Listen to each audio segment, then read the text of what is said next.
happy birthday to all my moon Leos, or my sun Leos, ascendant Leos, and of course, we all got Leo within us. Multi-exclusive dimensional being Kyle with another exclusive. Today's video is going to basically reflect on what's going to be happening tomorrow. Feel me?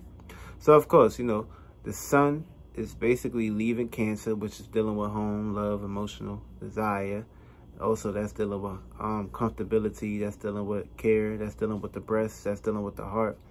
Well, not the heart, but dealing with the chest area and shit.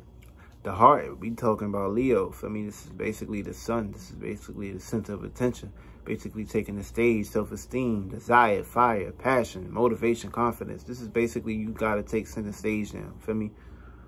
Be in the center stage, be on that stage, representing and impressing, showing impressions, and basically utilizing that and expression and shit. And of course, you're going to receive the benefit of the doubt. So this is a good time to basically go outside, do your 360, communicate with the sun, communicate with the moon, communicate with the stars. For me, aim for the biggest, highest spectrum. You want to see yourself in the house, so you got to be center stage. You want to see yourself with that new business, you got to be center stage.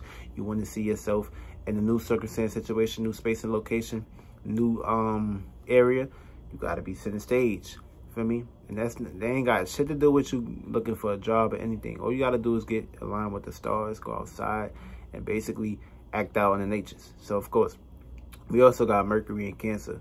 So that's dealing with good memory, imagination. That's also dealing with vision. And, of course, if you don't have a vision in life, then your ass ain't going to go nowhere. Also, we got Venus in Gemini. So that's basically being free of stagnation, being open for new ways, and not being too strict. And of course, that's basically having beauty and good relationships and relating with people, places, and things. Also having balance in between and not being too honed in. Also, we got Mars and Aries, so that's dealing with assertiveness, self-realization, and basically pushing forward. And of course, this is starting a new way of doing that. And also, we got a degree with 4.3, so that's basically relating it to people, places, and things. Also, we got Jupiter in Capricorn, so that's basically dealing with hard work. That's dealing with organization, being practical, and of course, that's also dealing with being determined. Also, we got Saturn in Capricorn, so that's basically being responsible of your goals and being dedicated and determined. And of course, Saturn want to see that, and if Saturn don't see that, Saturn gonna give you that guilt. You gonna be like, yo, what you doing? You gotta take care of this, you gotta take care of that. Uranus and Taurus, so basically that's dealing with new ways of revolution, and basically you going through financial problems. Of course, they taking away the $600 shit, $600 program. And of course, you going through finances and shit. So this is a good time to basically open up your own business, do your own thing, and basically, you know, help out and look out for people in a caring way. But don't be lazy. Be very consistent. Also, we also got Pisces. Wait, hold up. We also got Neptune and Pisces. So that's basically dealing with dreams, imagination, fantasy, and shit. Make sure you're utilizing your imagination on shit that you want to bring into existence. For me, the imagination is powerful, and if you're not using it, it's going to basically be used towards somebody else's goal, somebody else's desire, somebody else's will. So take advantage of that shit. Also, we got Pluto and Capricorn, so that's basically dealing with Judgment Day. And of course, that's dealing with new personal rebirth and regeneration. Make sure you're utilizing that to get rid of anything that don't belong or serve you no motherfucking purpose. Get rid of all that shit. North Node is in Gemini, so that's basically new ways of conflicts on versus micro versus macro. So basically, you need to think bigger, think outside of the box, and not get caught and stagnated in your own way of thinking. But basically, this is a big ass world, and Mercury needs a whole lot of more room and expansion, basically, when it comes to thinking and communication and expansion. So basically, get spiritual with yourself right now at this point. If you're a Gemini, and if you got Mercury in Gemini, get spiritual right now. And make sure you don't have no squares. Also, we got the fuck.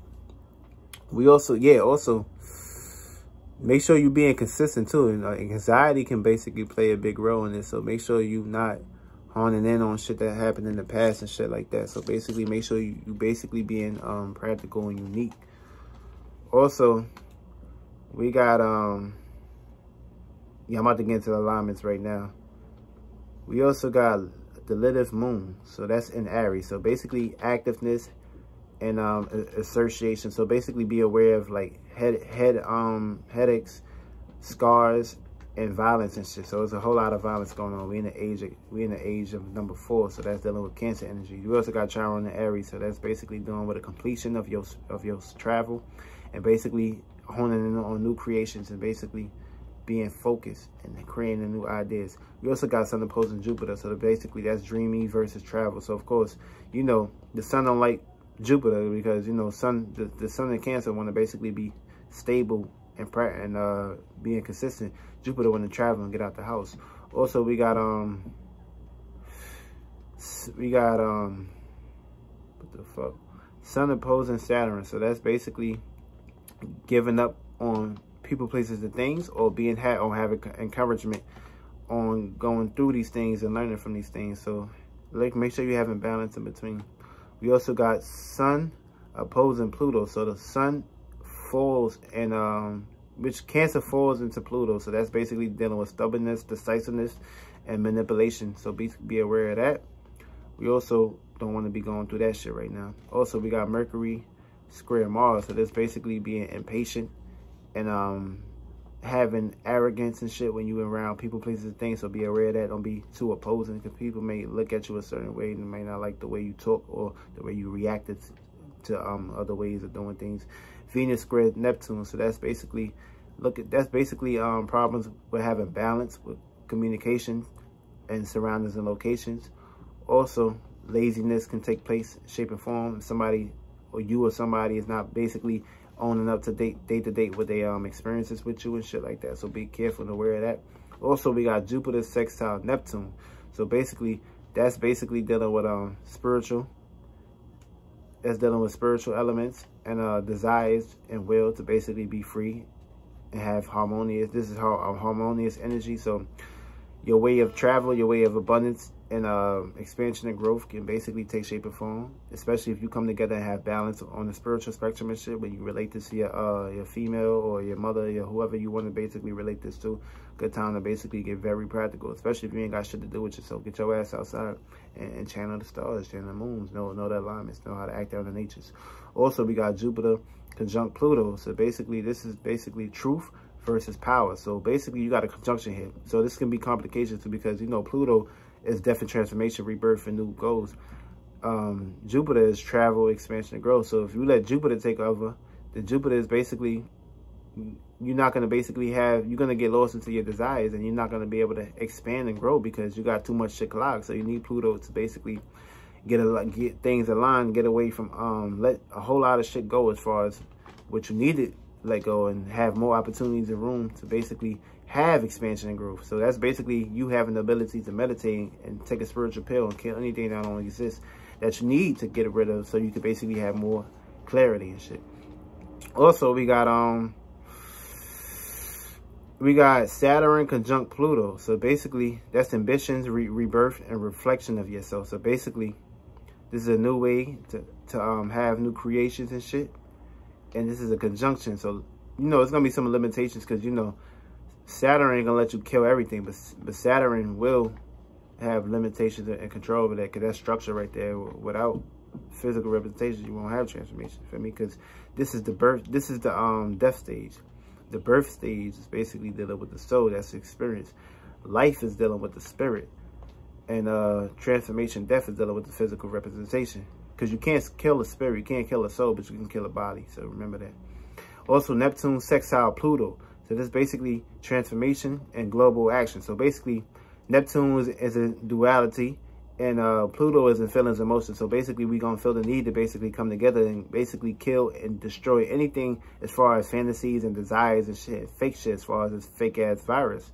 We can basically put death and transformation to that shit, and we can basically move on and get above it. Get above and get very higher. Now, I'm about to run down these houses and shit. So this is the 1st to 12th for me. And of course, I'm going to talk about the moon sign. So know your moon sign. It's very important to know your moon sign. It's very important. It's not just your sun sign for me. People look at astrology in one way and shit and be like, oh, I got problems with this sign, I got problems with this sign. But basically, you are all the signs are together, and that could be your moon sign that you're talking about. So basically, you could be casting stones in yourselves, so be careful what you say, because your words can be used against you in many ways, shapes, and forms.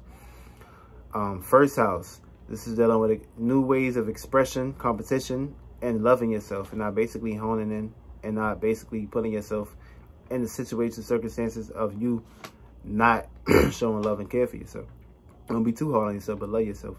Also, if this is in your moon sign, people will basically try to have competitions with you, complications with you and shit. So be expecting that, especially with this new sun and new sun in Leo and moon in Leo. This is new moon, so this is a new stage of new growth and new seeds, planting new good seeds and shit. So you want to be planting bad seeds and shit. Make sure you utilizing this shit and taking care of yourself. Everybody should be center stage right now and relating and shit. Second house is dealing with it's paying attention to money, values, materialistic things that are basically just keep you comfort and have security. Also, if this is in your moon, you're going to feel the need to want to value materialistic things and wants and needs and desires in your life. So whether it's overeating or overbuying and shit, so be very aware and shit of that shit. Pay attention to it too. Feel me? And don't look at things as you need it. Basically, you have everything within you. So don't be on the aspect of wanting. Always be in the aspect of already having. Third house is dealing with childish ways, talkative moments, two-facedness, light side versus dark side. And you're going to basically these are your actions. And if this is in your moon sign, you're going to basically feeling the need to express yourself, relationships, siblings, and realign with yourself. This is basically your siblings will be coming to you with this energy versus you acting out with them, especially with the sun in Gemini, with the sun in Leo, but in Gemini, but in moon in Leo aspects. Also, fourth, this is dealing with sensitivity, family, and being responsible. So just know love and appreciation and passion and home and security is basically all you need. So you don't really need to be center stage or acting out certain energies and shit. This might be opposing energy, and this might throw clashes and shit during your home, your family, your siblings and shit. So be careful of that. Fifth house, this is natural power, and this basically you having the energy to express your natural power. Now, of course, basically watch out for people, places, and things that give you opinions, because basically you need to be in the move of basically having fully expressed yourself. And if this is in your moon sign, you're going to be feeling the need to basically do this. And make sure you stay away from people, places, and things that try to like give you opinions and shit, because they're going to basically put a firmament around your happiness. And you need to be happy. You need to reflect your fiery emotions. Sixth house is dealing with self-criticism, joy, and so basically don't criticize yourself. You need joy, you need practicality, you need good reflection, you need to express yourself in a harmonious way. And you know, things like this don't really play out because, you know, there's a whole lot of doubt and guilt. You don't need that right now. You need to basically, if you want to manifest in life, if you're a sun in Virgo, you need to get with the program and express yourself. If this is in your moon sign, you're going to basically be receiving people, places, and things showing you this negative, doubtful energy and shit, and criticism and shit. You got a seventh house. This is basically dealing with an unbalance. You know, you're going to be showing a lot of self-balance towards somebody and not have inner balance with yourself. So you need to get in a balance with yourself and get rich yourself. This is in your moon sign. People, places, and things going to be reflecting this on you. You're not going to be reflecting this back, but you're going to be receiving it in a harmonious way. Eighth house is basically very deep emotions, challenges, change, karma, pain, depression. Though this is going to be a hard time to express that because, you know, Scorpios, they like to hone their shit in and they don't like to express themselves out. Basically, fear, addiction, death, past life experiences can basically play a role. This is your feelings, emotions, which you're going to be feeling the need to transform. Also, ninth house is dealing with travel, belief, expansion, and growth. But basically ground these things so it can play on your aspect. And if this is your moon sign, this is basically what people are going to be pushing onto you. 10th house is basically dealing with fear, panic, spasm, and regression. So basically, this is going to be a hard time to express yourself, Capricorn, but basically do this and have good silliness with it. If this is in your moon sign, people are going to be expressing this on you. If 11th house is, you got this in your 11th house, it's basically dealing with strange, new, possible ways of doing things, but be consistent because you know you may lack off. This is in your moon sign, people will be reflecting this on you. 12th house is basically paying attention to hidden struggles as far as talents, which you need to express. but be very practical and be very strong-minded, and try to get away from deceitfulness. And if this is on your moon sign, this is what people, places, things are going to be expressing on you. So be consistent, utilize these rituals and spells, and basically align yourself and be center stage so you can manifest in life. Real shit, I love y'all.